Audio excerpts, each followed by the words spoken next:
베트남 전쟁 하면 뭐가 떠오르세요? 정글 게릴라? 반전 시위? 미국의 패배? 다들 이 전쟁에 대해 뭔가 알고 있죠. 그런데 정작 핵심적인 질문 하나는 아무도 제대로 답하지 못합니다. 베트남 사람들은 왜 싸웠나요? 공산주의 때문? 아닙니다. 베트남 독립운동의 지도자 호치민은 이렇게 말했거든요. 애국주의가 공산주의보다 먼저다. 스탈린과 마오쩌둥조차 그를 의심했어요. 제대로 된 공산주의자가 아니라면서요. 그럼 자유를 위해서? 그것도 말이 안 됩니다. 정작 미국이 지원한 남베트남 정부는 부패한 독재 정권이었거든요.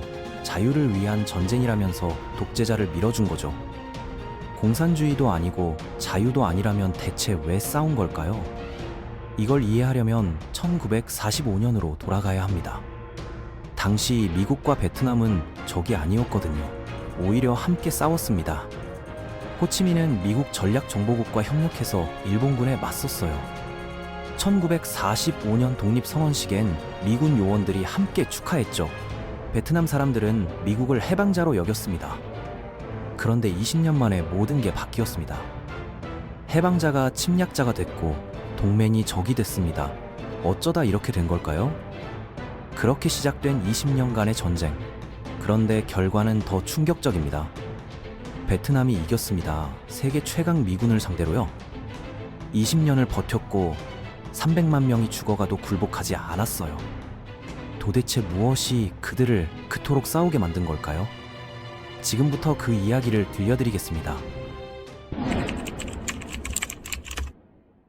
전 세계 역사를 통틀어 가장 격렬한 논쟁을 불러일으키는 주제 중 하나가 바로 베트남 전쟁입니다. 미국의 개입이 옳았는지 어떤 판단 착오가 있었는지에 대해 여전히 치열한 토론이 벌어지고 있죠. 그런데 놀라운 것은 정작 베트남 사람들의 시각에서 바라본 이야기는 상대적으로 많이 다뤄지지 않았다는 점입니다. 과연 그들은 어떤 신념으로 거의 20년에 가까운 참혹한 전쟁을 견뎌낼 수 있었을까요? 오늘은 그 불굴의 의지가 어디서 나왔는지 자세히 살펴보겠습니다. 베트남인들의 전쟁에 대한 관점을 제대로 이해하려면 먼저 외세의 지배를 받아온 그들의 오랜 역사를 들여다봐야 합니다. 수세기 동안 중국은 정복과 문화적 융합을 통해 베트남을 자신들의 영토로 흡수하려고 시도했었죠. 중국의 1000년에 가까운 지배가 계속되던 중 19세기에 들어서면서 강력한 유럽 제국들이 아시아로 진출하기 시작했습니다. 이로 인해 기존의 세력 균형이 완전히 무너지게 되어 중국의 영향력이 약해지면서 베트남이 드디어 독립할 기회를 얻는 듯 했습니다. 그러나 곧 프랑스 해군의 소규모 함대가 나타나 그런 희망을 산산이 부수고 말았습니다. 기술적으로 월등히 앞선 이 새로운 침입자들에게 당시 베트남을 다스리던 응우엔 왕조는 속수무책으로 항복할 수밖에 없었습니다. 1884년이 되자 베트남 대부분의 지역이 프랑스령 인도차이나라는 거대한 식민지 연합의 일부가 되어버렸죠. 프랑스령 인도차이나 체제 하에서 응우엔 왕조는 꼭두각시 정권으로 전락했고 식민지 총독들은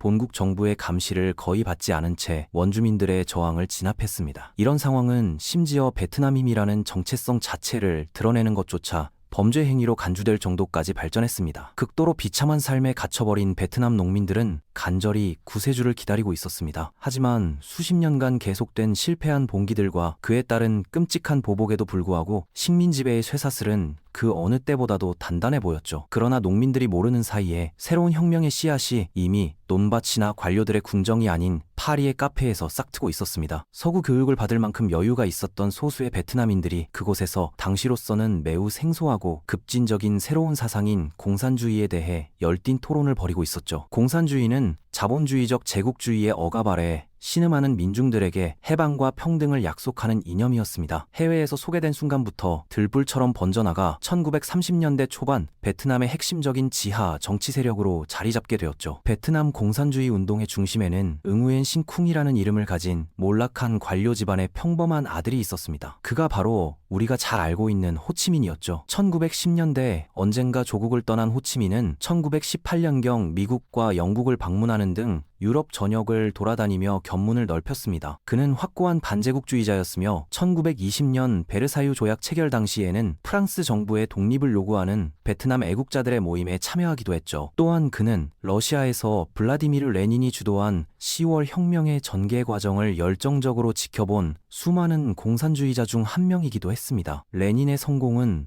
제국주의 체제가 무력을 통해 전복될 수 있다는 가능성을 의심의 여지 없이 보여주었고, 이에 영감을 받은 호치민은 1930년 인도차이나 공산당의 창립 회의를 주재하게 됩니다. 조국에 대한 식민 지배를 끝장내겠다는 분명한 목표를 가지고 출발한 이 조직이었지만, 정작 베트남의 정권 변화는 베트남인들 스스로가 아닌 전혀 예상치 못한 곳에서 시작되었습니다. 1940년 일본 제국이 대동아 공영권 건설이라는 명분하에 베트남을 침공했는데, 이는 사실상 제국주의적 지배를 받는 위성국가들의 연합체를 만들겠다는 야욕이었습니다. 1945년 일본은 공식적으로 베트남을 병합하면서 프랑스 식민 행정부를 비롯한 모든 서구 세력을 축출했습니다. 몇 개월 뒤 일본이 연합국에 항복하자 베트남의 100년 묵은 정치 질서가 한순간에 무너지면서 완전한 혼돈 상태가 벌어졌죠. 이 점령의 마지막 혼란스러운 시기 동안 호치민은 진정한 지도자로서의 면모를 드러냈습니다. 그는 1941년 베트남으로 돌아와 베트민이라고 불리는 일본군에 대항하는 대규모 저항 조직을 구성했고, 1945년에는 최소 1만 명의 공산주의 게릴라 부대를 이끌고 있었죠. 그가 오랫동안 준비해온 혁명은 일본의 항복 문서에 잉크가 마르기도 전인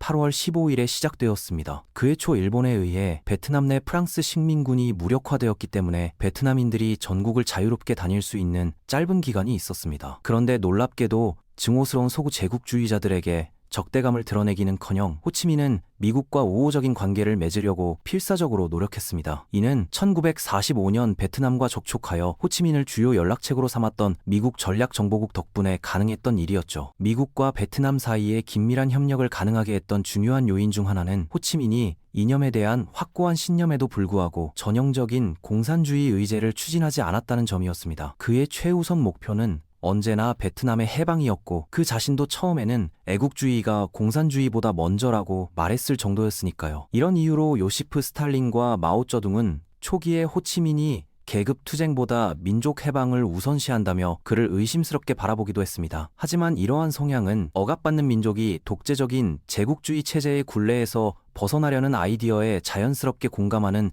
미국 관찰자들에게는 오히려 호감을 불러일으켰죠. 따라서 1945년 9월 2일 호치민이 베트남 민주공화국 수립을 선언했을 때 전략정보국 요원들도 농민들과 함께 축하하는 모습을 보였습니다. 그는 개막사를 모든 미국인들에게 친숙한 문구로 시작했고, 전략정보국 아르키메데스 패티 소령이 연단에서 지켜보는 가운데 연설이 끝날 무렵 미국 표식이 그려진 항공기가 모인 군중 위로 날아가자 전국에서 우레와 같은 환호성이 터져나왔습니다. 미국인들은 영웅이자 해방자로 여겨졌고, 잠시나마 이것이 동서양 간의 영광스러운 새로운 동반자 관계의 시작인 것처럼 보였습니다. 물론 우리 모두 알고 있듯이 이런 상황이 오래 갈 리는 없었죠. 프랑스는 자신들의 식민지를 되찾고 싶어 했고, 새로 당선된 트루먼 대통령은 프랑스와의 협상이 완전히 결렬된 후 공개적으로 공산주의 정권과 손을 잡는 것에 전혀 관심을 보이지 않았습니다.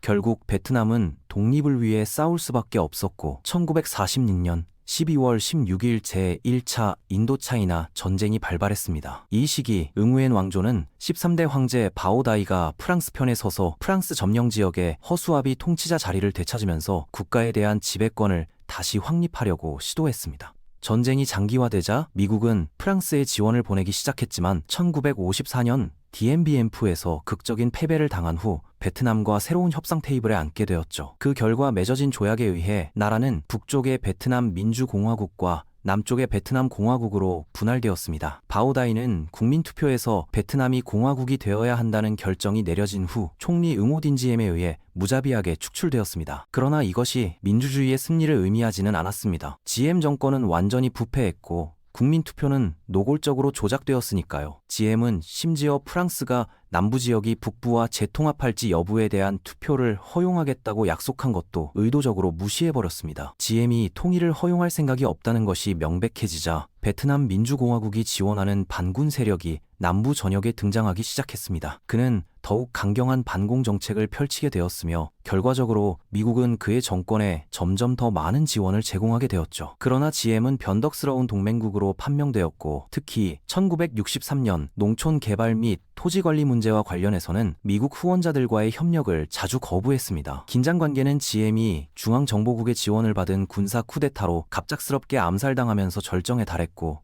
이는 1964년 통킹만 사건과 결합되어 미국의 본격적인 군사 개입의 길을 열어주었습니다. 베트남 장군들은 전통적인 방식으로는 승리가 불가능하다는 것을 잘 알고 있었습니다. 미국은 정면 대결에서 이기기에는 너무나 강력한 상대였지만 남부의 광대한 농촌 지역은 이미 대부분 베트남 민주공화국이 지원하는 민족 해방 전선, 즉 일반적으로 베트콩으로 알려진 세력의 영향권 하에 있었죠. 베트콩은 베트남 인민군과 연합하여 1965년 대규모 미군이 도착하기 시작할 때까지 혼란스러운 남베트남에 대해 일련의 성공적인 작전을 전개했습니다. 미국의 본격적인 개입 이후 갈등은 소모전의 양상을 띠기 시작했고 베트남의 방어 전략은 단순한 군사 거점이라기보다는 지하 도시에 비견될 만큼 광범위한 터널 네트워크를 중심으로 구축되었습니다. 전쟁 기간 동안 320km가 넘는 터널이 굴착되었으며 가장 큰 터널 시스템은 사이공에서 불과 32km 떨어진 꾸찌에 있었습니다. 이 터널의 중요성은 차오람 대령의 말로 잘 요약됩니다. 우리는 미국인들이 터널 시스템을 찾아 파괴하려 한다는 것을 알고 있었습니다. 그들도 우리를 이해했죠. 꾸찌가 사라지면 전쟁이 끝나는 것입니다. 도착한 지 2년 후 미국은 북베트남 전역에 대한 폭격 작전을 확대하여 그들의 투쟁 의지를 꺾으려고 시도했습니다. 한 북베트남 민간인이 자신의 고향인 꽝빈성 상공에서 B-57 폭격기가 첫 번째 폭탄을 투하하는 것을 목격했을 때 그의 첫 번째 생각은 도망치거나 공포에 떠는 것이 아니라 왜 어미 비행기가 새끼 비행기를 떨어뜨리는가였다고 합니다. 기적적으로 초기 공격에서 생존한 그는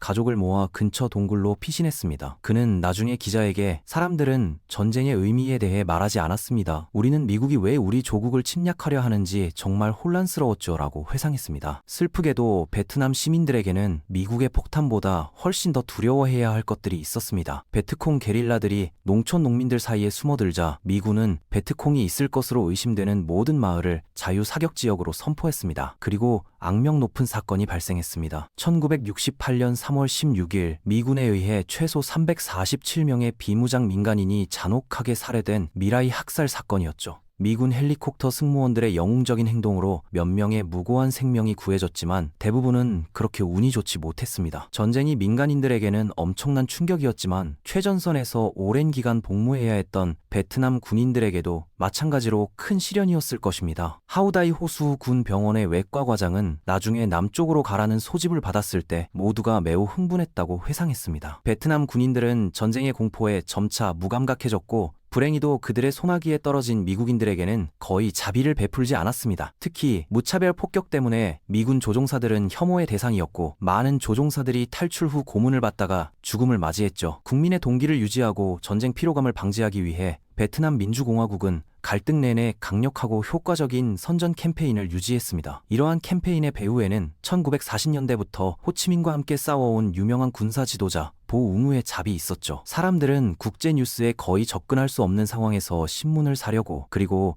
전선의 최신 상황에 대한 확성기 방송을 들으려고 재빨리 긴 줄을 섰습니다. 북부 주민들은 당의 수사에 쉽게 감화되었고 전쟁을 또 다른 제국주의 침략자에 맞선 필요하고 정당한 투쟁으로 여기게 되었습니다. 대조적으로 남부 도시 주민들은 4개의 다른 뉴스 채널을 접할 수 있었고 국가를 분열시키는 폭력에 대해 훨씬 더 복잡하고 상반된 태도를 보였습니다. 베트남 선전기구의 성공은 1968년 텟 공세 이후 명확히 드러났는데 이 공세는 혼란 속에서 미군을 완전히 기습 공격으로 몰아넣었죠. 베트남 침투 부대들은 사이공에 있는 미국 대사관을 공격하여 건물 안까지 침입했고 로켓 추진 수류탄으로 대사관 건물을 공격했습니다. 건물은 공격을 견뎌냈지만 그런 공격이 발생했다는 사실 자체가 미국에게는 심리적으로 치명적인 타격이었습니다. 남베트남의 수도조차 공산주의 침투로부터 안전하지 않다는 것을 증명해 보인 셈이었으니까요. 텟 공세는 또한 남부 도시 인구에게 전쟁의 현실을 직접 가져다 주었고 많은 사람들이 1970년대 초 서방이 지원하는 정부에 대한 신뢰를 잃게 되었습니다. 끝없는 정글 전쟁은 양측 모두에게 막대한 피해를 입혔지만 베트남 민주공화국은 여전히 굴복하지 않았습니다. 미군의 사기는 병사들이 명령을 공개적으로 무시하고 기록적인 숫자로 탈영할 정도까지 급락했죠. 최소한 현상 유지라도 하기 위해 절망적이었던 미국은 전쟁에 지친 자국군을 철수시키면서 남베트남군을 강화하기 위해 자원을 쏟아붓기 시작했지만 이는